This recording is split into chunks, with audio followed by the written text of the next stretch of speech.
Բարև ձեզ սիրելի հեռուստադիտողներ, CVKM-ի տաղավարում հանուն Հանրապետության կուսակցության արտաքին գործերի քարտուղար Արնոլդ Բլեյանն է, բարև ձեզ, շնորհակալություն մեզ հյուրընկալվելու համար։ Սիրով։ Պարոն Բլեյան, նոյեմբերի 9-ի հայտնի փաստաթղթի ստորագրումից անցել է 5 տարի եւ շատ են մեկնաբանություններն այս օրերին։ Նախկին նախագահներն են նաև հարցազրույցով հանդես եկել, ըստ էության մեղադրելով Հայաստանին նաև պատերազմ սկսելու մեջ, մեղադրելով նրա մեջ, որ Հայաստանը չի ընդունել հոկտեմբերին ռուսական առաջարկը պատերազմը կանգնեցնելու,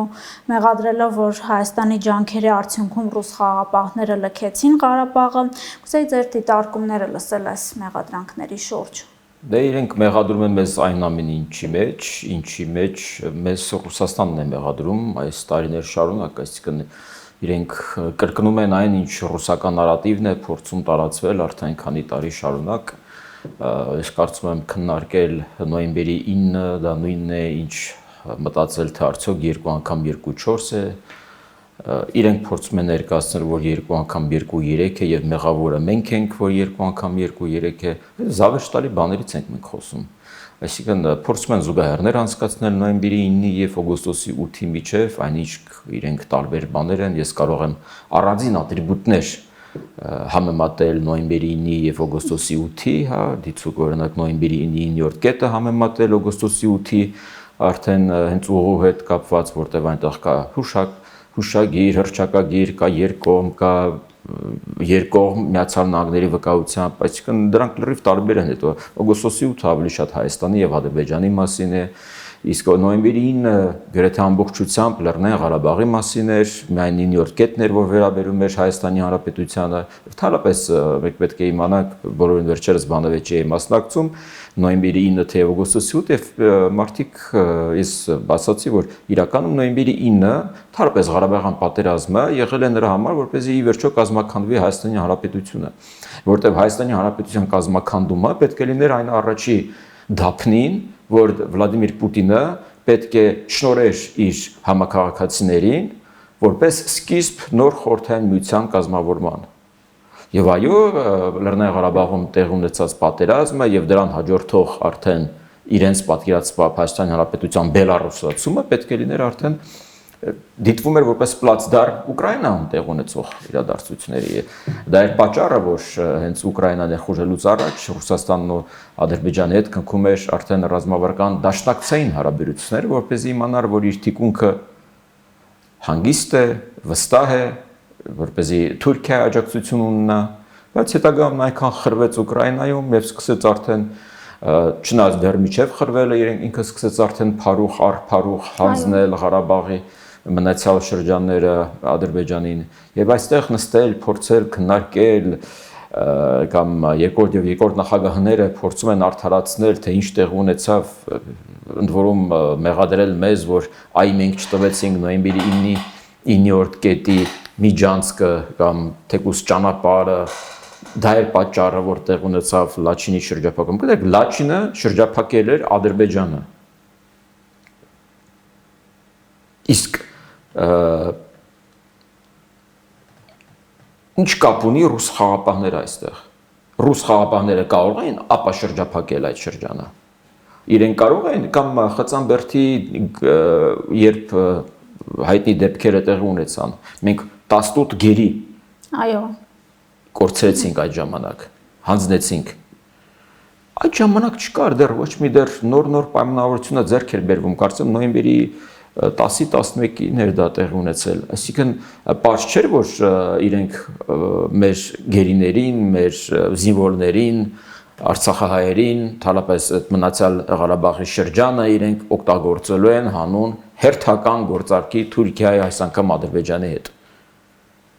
Ընդ որում ես հիշում եմ Վլադիմիր Պուտինի այն հայտարարությունը, որ նա իր անձնական վերահսկողության տակ է վերցնում ռազմագերիների վերադարձը։ Առ այսօր Ռուսաստանի միջնորդությամբ չի վերադարձվել գերի, ես չեմ հիշում, միգուցե կա, եթե կա ներողություն եմ խնդրում, բայց այնուամենայնիվ Ռուսաստանի միջնորդությամբ պետք է բոլոր գերիները վերադարձվեին, իսկ մենք ունենք վերադարձ Վրաստանի միջնորդությամբ, Միացյալ Նահանգների միջնորդությամբ, չեմ հիշում ելու միջնորդությամբ կամ իր հենց Հայաստանի Հանրապետության նախաձեռնությամբ, բայց կներեք, մեր բոլոր ռազմագերիները պետք է վերադառնային։ Դա էր նոյեմբերի 9-ի հայտարարության իմաստը։ Հետևաբար ինչպես կարելի է նոյեմբերի 9-ի 9-րդ կետը առաջ քաշել, բայց մոռանալ մնացած կետերը։ Հիմա որ օրինակ Քոչյանն ասում է նոյեմբերի 9-ը օգոստոսի 8-ը նույն փաստաթղթերն են ուղղակի առանց Արցախի օգոստոսի 8-ը նրանք ընդհանրություններ ունեն ձեր կարծիքով այս կետերը փաստաթղթերը։ Նոյեմբերի 9-ի 9-րդ կետի համաձայն մեղրին պետք է լաչինացվեր։ Այսինքն ռուս սահմանապահները, ԱԴՑ սահմանապահները պետք է գային տեղակայվեին մեղրի երկայնքով։ Հետագայում ինչ-ինչ էկոակտիվիստներ հայտնվեին, ինչ-ինչ էկոլոգիական խնդիրներ բարձրաձայնեին, ադրբեջանցիները փակեին ճանապարհը, ռուս սահմանապահները ինչպես անգործության էին մատնվել Լաչինում, Բերձորում, այնպես էլ անգործության կմատնվեին Մեղրիում, եւ մենք կորցնենք Սյունիքը։ Դրա դիմաց Թուրքիան կամ Ադրբեջանը ինչ-ինչ բան կտային Ռուսաստանին, որևէ այլ Կասպից ծովում, Ուկրաինայում, մեկ այլ տարածքում, Սիրիայում, ինչ-որ մի գործարքի կգնար, ինչ-որ բարտեր գործարքի կգնային, ելի մեր հաշվին։ Սա էր պլանը։ Այսինքն Լաչինի միջանցք տեսնելուց հետո փորձեց, որ այստեղ ռուսներին բերել, դա կատաստրոֆա է։ Իսկ օգոստոսի 8-ում չկա որևէ զինվորական ներկայություն։ Օգոստոսի 8 չկա ռուսական սապոգ։ Ընդհանրապես չկա որևէ զինվորական հագուստ։ Այսինքն խնդիրն այն է, որ այդ սապոգը չկա, այդպես ենք հասկանում։ Դա է խնդիրը։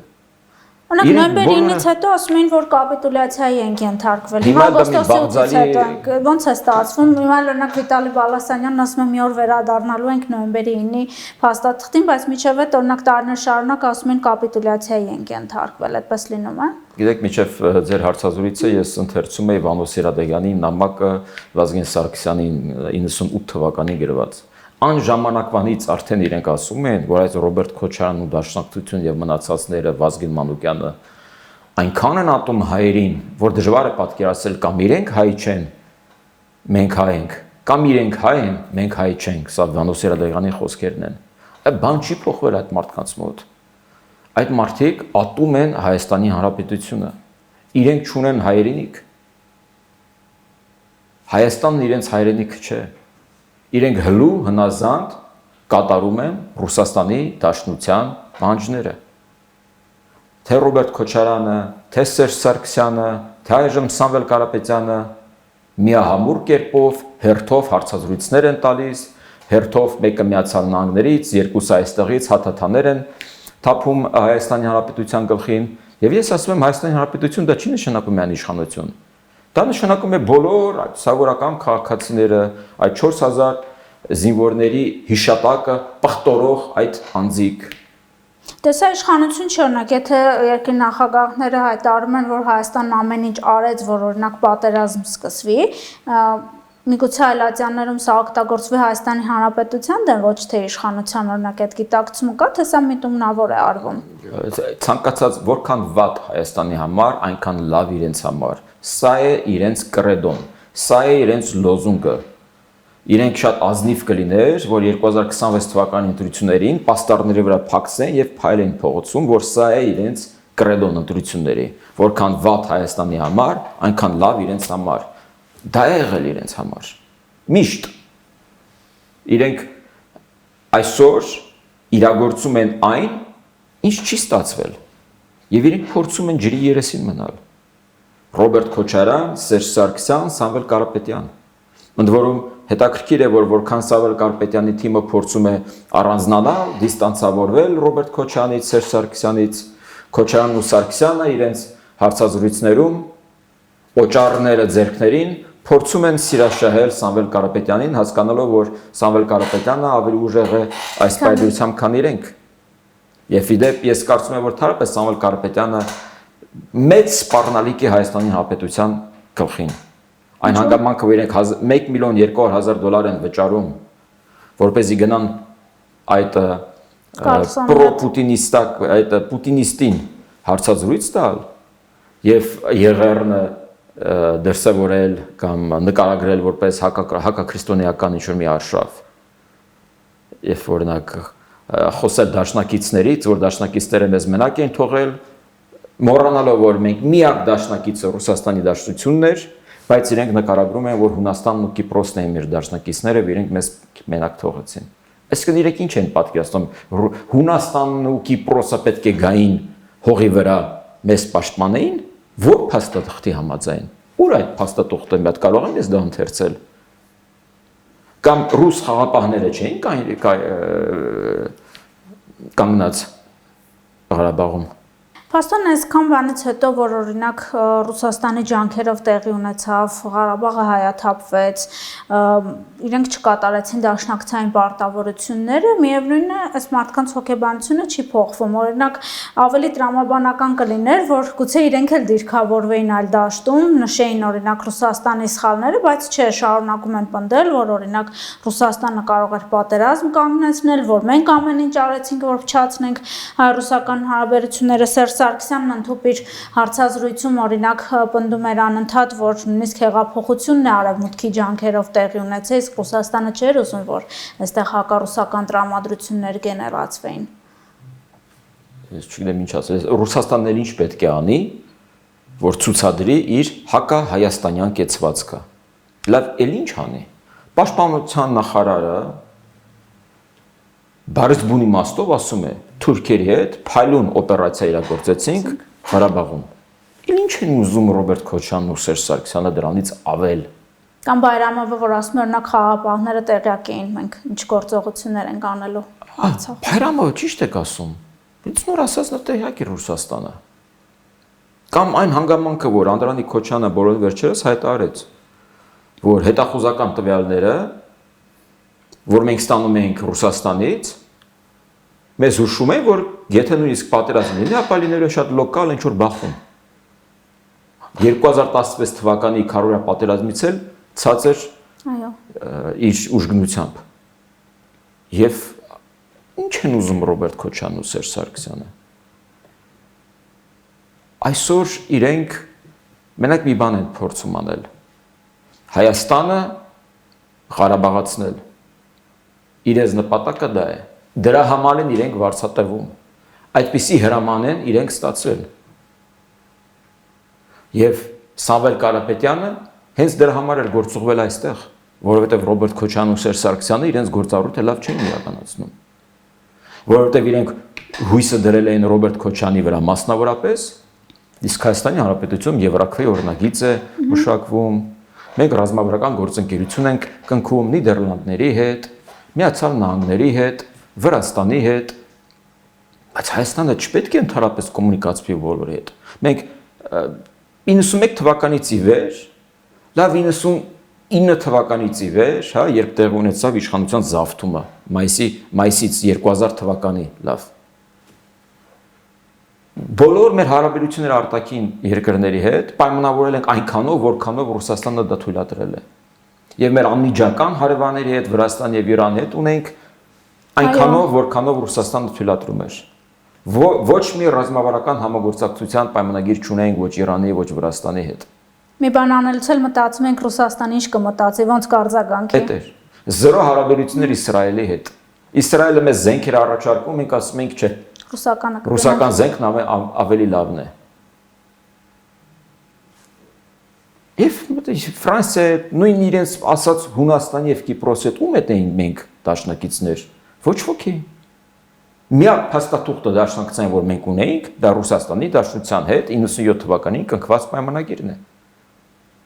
Դրանից հետո իհարկե նա կատարելագործվել է, տարբեր ատրիբուտներ են ավելացվել, գիտեք, մենք երկող նաև 2003 թվականին արդեն այդ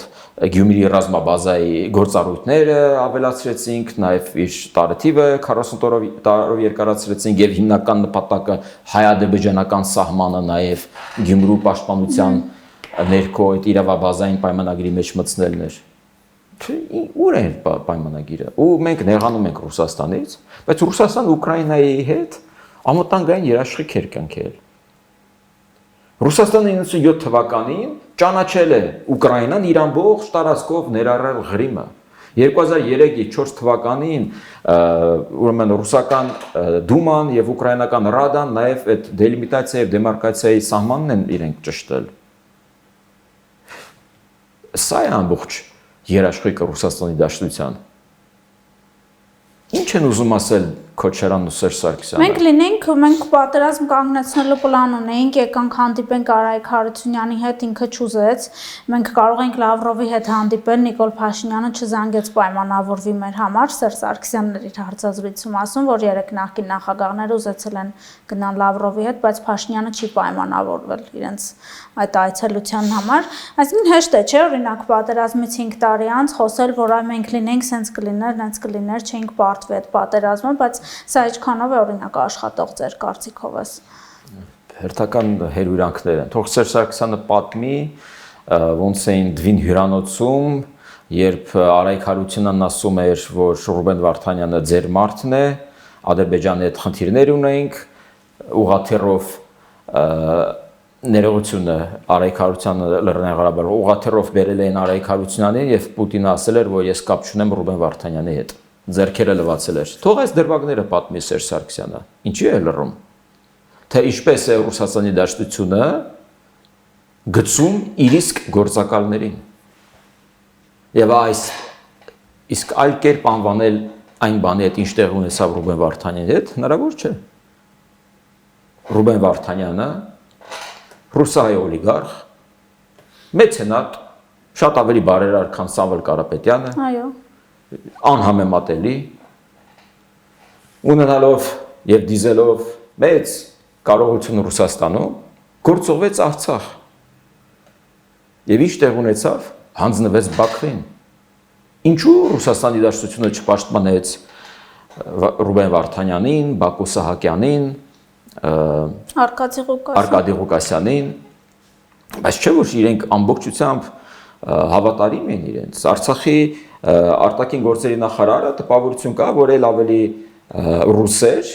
կամ ավելի շատ էր ներկայացնում Ռուսաստանի Դաշնության արտաքին գերատեսչությունը, քան նույն Սերգեյ Լավրովը։ Ես իդեպ մի դրվագ հիշեցի իմ հարցազրույցից Դավիթ Բաբայանի հետ, երբ խոսք էր գնում, որ սկանդինավյան խաղաղապահներ կարող է Ղարաբաղում տեղակայվեն, ինքը շատ բարկացավ այդ մտքից, որ այստեղ միայն ռուս խաղաղապահները կարող են ոտք դնել, ոչ մի ուրիշ խաղաղապահի մենք համաձայն չենք ու արդյունքում հենց այդ խաղաղապահների ներկայությամբ եւ թողտվությամբ իրենք հանձնվեցին փաստորեն Բաքվին։ Ամեն ինչ արվել է սիրաշահելու Ռուսաստանին։ Ամիսը մեկ նույն այդ վարչապետը կամ արգոսնախարարը զանգում էր օկուպացված Մերձնեստրի վարչապետին կամ արգոսնախարարին, ֆուտբոլ էին խաղում իրար հետ,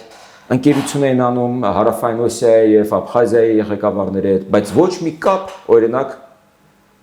շատ ավելի ճանաչված Կոսովոյի ղեկավարության հետ։ Ոչ մի կապ։ Ղրիմի բռնակցումն էին տոնում սալյուտներով, Ստեփանակերտում, Տաշիտուշ էին անում։ Ուր է Վլադիմիր Պուտինի դիմանկարը Լաչինի ճանապարհին փակցրել էին։ Навеки вместе с Россией торт եւ այլն։ Ինչ եղավ այդ ամեն ինչի հետ։ Լավ, Հայաստանը վատն է։ Հայաստանի իշխանությունը վատն է, բոբո են, մենք բոլորս բոբո ենք։ Բայց դուք այդտեղ ինչ կապ ունեք Հայաստանի հետ։ Չէ՞ որ այնտեղ գետնիի վրա, ինչպես դուք եք սիրում ասել, ռուս խաղապահներն էին։ Թող իրենք ամբողջությամբ վերցնեն իրենց տիրապետության տակ։ Իդեպ եթե իրենք օրինակ ասում են, որ Փաշինյանը փչացրել է հայ-ռուսական հարաբերությունները, որ Պուտինի հետ լավ չեն հարաբերությունները, բայց օրինակ իրենց մեջ քիմիական կապ կա Ռուսաստանի Դաշնության նախագահի հետ Սերժ Սարգսյանն էլ էր նշում, թե իր օրոք ինչ լավ են եղել այդ հարաբերությունները եւ Արցախի օրինակ ռազմաքաղաքական էլիտան էլ իրենց ընկերներն են։ Ինչու օրինակ Պուտինին չեն դիմում, որ միջնորդի Ալիևին ասի, որ բաց թողնեն այս մարդկանց։ Փաշինյանին ենթադրենք չի հաջողվում, որովհետեւ վատն են հարաբերությունները։ Որովհետեւ գիտեն, որ առաջինը Վլադիմիր Պուտինն այլևս որևէ լծակ չունի Իլհամ Ալիևի վրա, հետևապես եթե իրենք դիմեն եւ դա բացահայտ լինի եւ որևէ արդյունքի չբերի, դա կնշանակի, որ իրենք հարվածեցին Վլադիմիր Պուտինի համբավը, բայց մյուս կողմից չպետք է մոռանալ, որ Ռոբերտ Քոչարյանի տարիներին, երբ շատ լավ հարաբերություններ կային Ռուսաստանի հետ, մի քանի 100 միլիոն դոլարի պարտքի դիմաց շատ կարևոր գործարաններ եւ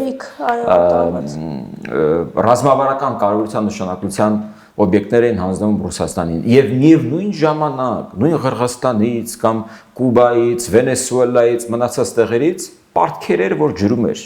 ներում էր Ռուսաստանը։ Նույն Վլադիմիր Պուտինը, բան չի փոխվել։ Նույն Պուտինն է։ Մի քանի անգամ այս միտքը կրկնում էր Քոչարյանը, այս վերջին հարցազրույցում էլ ասեց, կուզեի հարցնել, էլի, ամենաանվտանգ, ամենախաղաղ տարիներ իր կառավարման 10 տարիներն են եղել։ Դրանք արդյոք դա ինչ խաղաղություն էր ձեր կարծիքով։ Դե օրինակ այնքան խաղաղ, օրինակ այսօր թե 3 լրացավ Պողոս Պողոսյանի սպանության տարելիցը հերթական։ Շատ խաղաղ էր։ Սահմանին էր խաղաղ։ Մենք հիշեցնենք, եկեք ես թվերը չունեմ, բայց եկեք բացենք եւ վերհիշենք, թե ինչքան սպանություններ են տեղ ունենում բանակում։ Մեր միջև, հայերի միջև։ Այո։ Գողական բարքերի ամրապնդման շնորհիվ։ Վերհիշենք, թե ինչ սպանություններ Ռոբերտ Քոչարյանը մտավ իշխանություն Հայաստանի Հանրապետություն սպանություններով հոկտեմբերի 27-ով եւ հեռացավ մարտի 1-ով։ Սա է իր խաղաղություն պատկերացրած խաղաղությունը, որ իր տարիներին, որ համաշխարհային տնտեսության լավագույն տարիներն էին, զարգացման լավագույն տարիներն էին, մինչև 2008 թվականի գիտեք համաշխարհային ճգնաժամը։ Մենք այդ տարիներին, օրինակ Վրաստանը առ այսօր քաղում այն բերքերը, որոնք այդ տարիներին Միխայել Սաակաշվիլին կարողացավ կերտել իր երկրի համար։ Իսկ մենք այսօր, առ այսօր փորձում ենք մաքրել այն հետևանքները, այդ աղբը, որ այս նախագահը թողել է մեր երկրում։ Եվ այո, ինքն է պատասխանատու այն բանի համար, թե ինչ տեղ ունեցավ 2016 թվականին։ Եվ ինքն է պատասխանատու այն բանի համար, թե ինչ տեղ ունեցավ 2020 թվականին։ Եվ այսօր այս մարդը Սերժ Սարգսյանը փորձում են Սավային Կարապետյանի միջոցով հասնել իրենց բաղձալի երազանքին։ Եվ ես կարծում եմ, իդեպ մենք խոսում ենք Սերժ Սարգսյանից եւ Ռոբերտ Քոչարյանից, իրականում իրենք արդեն մարած օբլիգացիաներ են։ Ես կարծում եմ, որ Սամվել Կարապետյանի ուժը հակապետական ուժ է եւ սպառնալիք է Հայաստանի Հանրապետության գլխին։ Ես այսօր ունեմ տեղեկություն, որ իրենք սկզբից 1 միլիոն դոլար էին առաջարկել, գիտեք, որ Դոնալդ Թրամփ կրծերը նախագահ Թրամփի որդին, ավագ որդին պատրաստում է ժամանել նոյեմբերի 12-ին Հայաստան։ Գիտեք, որ իրենք ընտանեկան բիզնես ունեն, հյուրանոցներ են կառուցում, Trump Tower կա Թբիլիսիում, Trump Tower կա Բաքվում, Երևանում չկա։ Եվ իրենք ուզում են գան այստեղ, հենց այս օրերին Սերբիայի հետ են իրենք պայմանագիր կնքել, Սերբիայում են կառուցում, եւ իրենք ամեն ինչ փորձում են անել, որպեսզի այցը տեղի չունենա։ Եվ սա ոչ թե ինչ-որ բիզնես շահերի հակադրություն է, այլ պարզապես իրենք հասկանալով իրենք ահռելի գումար են հիմա ծախսում Միացյալ Նահանգներում, որպեսզի վարկաբեկեն Հայաստանի Հանրապետությունը։ Մեր ձևովը նկատի Մեր ձևովը նկատի ունեմ։ Այդ կուսակցությունը Հայաստանի Հանրապետության իշխանությունները, իրավապահ կենտրոնական դրական հանձնաժողովը պետք է բոլոր իրավական մեթոդներով աշխատելով մեր եվրոպացի եւ ամերիկացի գործիչների հետ, գործընկերների հետ, բոլոր իրավական մեթոդներով չեզոքացնեն այս հակապետական կառույցը։ Այս ուժը տեղ չունի 26 թվականի ընտրություններում։ Այդ կուսակցությունը չպետք է գրանցվի, իսկ նա արդեն գրանցված է, եւ այդ գրանցումը պետք է կասեցվի, չեղարկվի։ Իրենք սպառնալիք են Հայաստանի Հանրապետությանը։ Հիմա իրանք բարձրացրել են 5 միլիոն դոլար են տալիս Դոնալդ Թրամփ կրծերին, որպեսզի նա չգա Հայաստան։ Պարզապես մի արի։ Եվ եթե նա չեկավ, եթե 2 օրից Դոնալդ Թրամփ կրծերը չեկավ Հայաստան, նշանակում է իրենք հասել են իրենց ուզածին։ Այսինքն այս մարդկանց նպատակը ոչ թե ինչ-որ լավ բան անելն է Հայաստանի համար, որքան հնարավոր է վատ բան անեն։ Նույնիսկ եթե իշխանությունը ինչ-որ լավ բան է անում պետության համար, դուք երբևէ տեսել եք, որ իրենք ինչ-որ մի լավ բան գովեն իշխանության։ Ոչ։ Ես օրինակ մի օր գովում եմ, մի օր քննադատում եմ։ Եթե կա քննադատը, ինչ տեսնում եմ լավ է, ասում եմ լավ արեք, այս մեկը sense պետք է անեք։ Ինչ տեսնում եմ վատ է, ասում եմ վատ է կարել։ Օրինակ երբ ես իմանում եմ, որ առ այսօր մեր անվտանգության ԱԾ աշխատակիցները դեռ գնում են Ռուսաստան սովորելու, ես դա քննադատում եմ։ Բայց ես իմանում եմ, որ Պաշտպանության նախարարությունը մեր բանակը ամբողջությամբ անցնում է ՆԱՏՕ-ի ստանդարտների, ես դա գովում եմ։ Եվ այսպես կարող եմ շարունակել։ Ես խնդիր չունեմ, որպեսզի անպայման քննադատեմ, կամ մեր ուժը խնդիր չունի, որ անպայման քննադատի իշխանությանը կամ որքան վատի Հայաստանի համար, այնքան լավ մեր համար։ Մեր նպատակը առաջինը դա Հայաստանի Հանրապետությունն է։ Իրենց նպատակը դա Վլադիմիր Պուտինն է։ Որովհետև իրենք չեն ուզում, որ Սամվել Կարապետյանի բիզնեսները խլեն Ռուսաստանում։ Իսկ եթե իրենք չկարողացան լավ արդյունքների հասնել, իրենք կպատժվեն։ Մենք քո ակվարիումում չենք ապրում, չենք տեսնում Ռուսաստանում ինչ է կատարվում։ Իսկ ինչ են առաջարկելու իրենք ընտրողներին 2026-ին, իշխանությունը առաջարկում է խաղաղություն, իշխանությունը նախաստորագրել այդ պայմանագիրը, ձեր ուժը Հանրապետություն կուսակցին օրինակ ողջունել են, առաջարկներ են ներկայացրել այս ամեն ինչի իմպլեմենտացնելու առումով որպես ընդդիմադիր քաղաքական ուժեր։ Ինչ են ձեր կարծիքով առաջարկելու իրենք։ Թե Մերձևովը, թե Քոչյանը, թե Սերժ Սարգսյանը օրինակ արել եք ընտրություններին մասնակցել ու ասել ոչ խաղաղություն չենք ուզում։ Ինչ էլ իրենք բառացի հրապարակավ առաջարկեն, իրենց նպատակը մեկ բանն է՝ Բելարուսացում։ Ընդ որում, եթե մենք պատկերացնում ենք, որ Հայաստանի Հանրապետությունը այս կազմով է դառնալու Բելարուս-Ռուսաստան միութենական պետության մաս, ոչ։ Մեր հաշվին Վլադիմիր Պուտինը իր հարաբերությունները կկարգավորվի Իլհամ Ալիևի հետ, ում հետ վերջերս փորձում է կարգավորել։ Սյունիքի հաշվին։ Այլ տեղերում էլի կա, որ ինքը կարող է հարաբերություններ կարգավորել։ Օգոստոսի 8-ը 2025 թվականի, դա 99 թվականի հոկտեմբերի 28-ն է։ Այս սա է կարևոր օգոստոսի 8-ը, որովհետև այն հանգամանքը, որ Կենտրոնական Ասիայի երկրները, գիտեք, 5 երկիր՝ Ղրղստան, Ուզբեկստան, Տաջիկստան, Թուրքմենստան, Ղազախստան, մի քանի օր առաջ սպիտակ տանն էին։ Եվ Դոնալդ Թրամփը խոսելով այդ երկրների հետ համագործակցությունից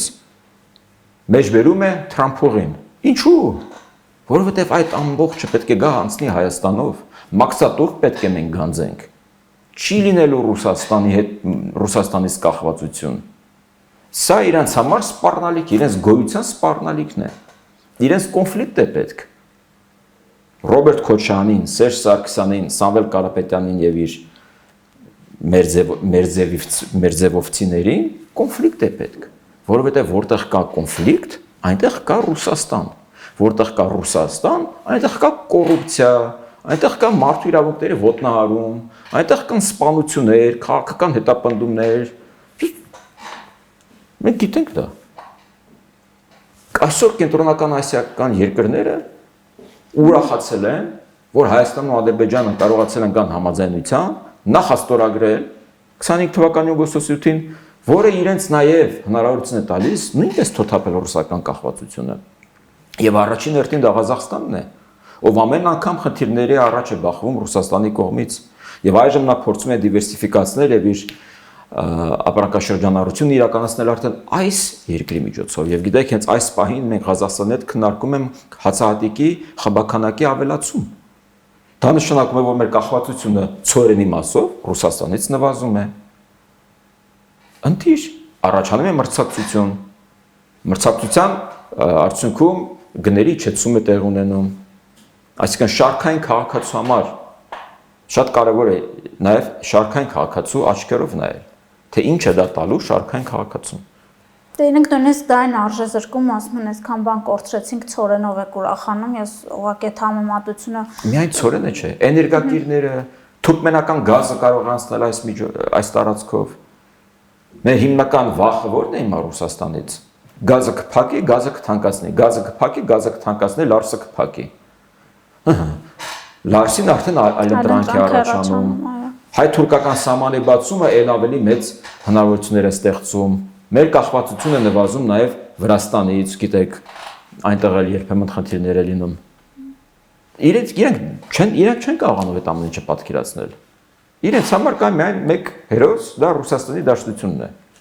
Իսկ մենք չեն կարողանում մարսել, որ հնարավոր է, որ Հայաստանը առաջ գնա զարգանա առանց իրենց։ Այո, թարապես ես կարծում եմ, որ 26 թվականի ազգային ժողովը պետք է ձևավորված լինի իշխանությունից եւ ընդդիմությունից, եւ ընդդիմությունը նույնպես պետք է լինի օգոստոսի 8-ի կողմնակիցը։ Եվ այնտեղ պետք է բանավեճ լինի հանուն Հայաստանի Հանրապետության զարգացման։ Շնորհակալություն պարոն Բլեյան, շատ հետաքրքիր զրույցի համար։ Մեր հետևորդներին հիշեցնեմ, որ CVKM-ի տաղավարում հանուն Հանրապետության կուսակցության արտաքին գործերի քարտուղար Արնոլդ Բլեյանն էր, կհանդիպենք։ Չմոռանաք հավանել տեսանյութը եւ բաժանորդագրվել CVKM-ի YouTube-յան էջին։